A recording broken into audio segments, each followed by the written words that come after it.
సీఎక్కకి okay ఎక్కడ మాకు తోచినంత మేము సహాయం చేస్తాం. ఇప్పటికి 8 మంది వీడియో చేస్తున్నాం. అవన్నీ నేను చెప్పే మాటలు నమ్మదు. ఆ ఫోటోలు వీడియోలు అన్నీ యూట్యూబ్లో ఉంది. నేటి మహిళ అని మీరు ఓంకారం ఫౌండేషన్ కొట్టవచ్చు, నేటి మహిళ కొడుకులని కొట్టవచ్చు, మాధవ హెల్త్ కేర్ అని కూడా కొట్టవచ్చు. ఎట్లా కొట్టినా అందులో వీడియోలు ఉంది. ఎంతమంది మీకు పెళ్లి చేసి ఎంతమందికి ఏమేమి సంబంధం ఇష్టం మీకు ఎంతమంది వచ్చు, పెళ్లి సంబంధం ఎంతమంది వచ్చు. ఇది ఒకటే కాదు, గరీబ్ పిల్లలు ఉన్నారు.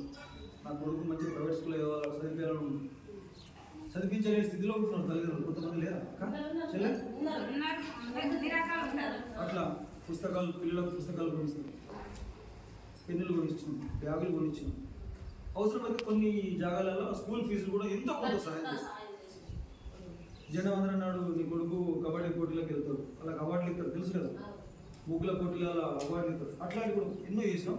ఇవన్నీ నేను మాటలు నమ్మను, అన్ని యూట్యూబ్లో ఉన్నాయి. పొద్దులైతే మీకు ఇట్లా అంటలేదు అంటే ఇప్పుడు ఏమో కానీ ఫస్ట్ బుద్ధిని అంటారు. అక్క నేటి మహిళ ఓంకారం అని కొట్టి చూడు యూట్యూబ్లో, నేటి మహిళ కొరుట్ల అని కొట్టి చూడు వస్తుంది. ఓకేనా? ఓంకారం ఫౌండేషన్. ఎట్లా చెప్పాలి, ఎవరైనా సహాయం కావాలని కోరుకుంటే అక్క చెప్పు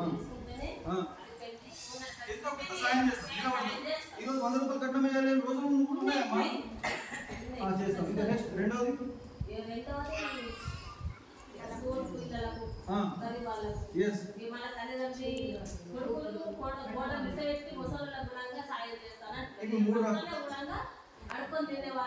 ఉన్నారమ్మా.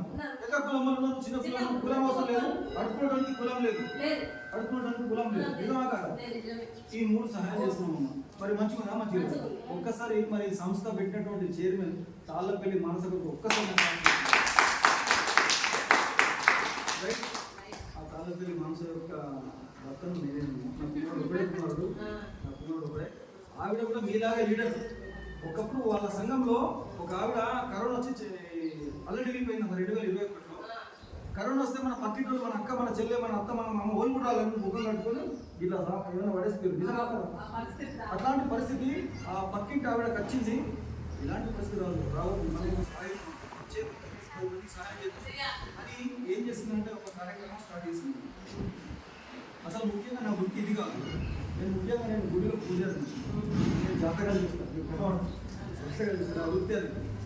అయితే మరి ఇలాంటి ఎంతోమంది నేను సేవలు చేస్తున్నా. మరి 10 మందికి లెక్కలు చేయాలంటే రూపాయలు కావాలి. ఒక 100 మంది పిల్లలకు చదువు పుస్తకాలు బట్టలు కావాలంటే రూపాయలు కావాలా? ఓ ముసలికి ఏదైనా సాయం చేయాలంటే డబ్బులు కావాలి.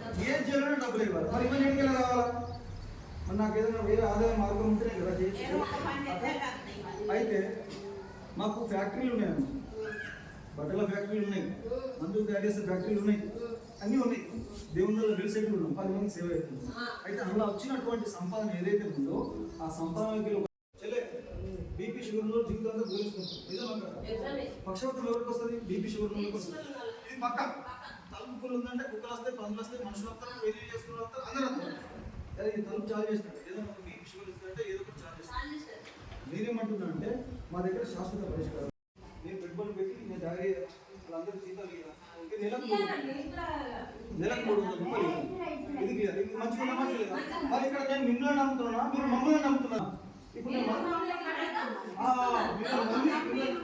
మందులు ఇచ్చిపోతున్నా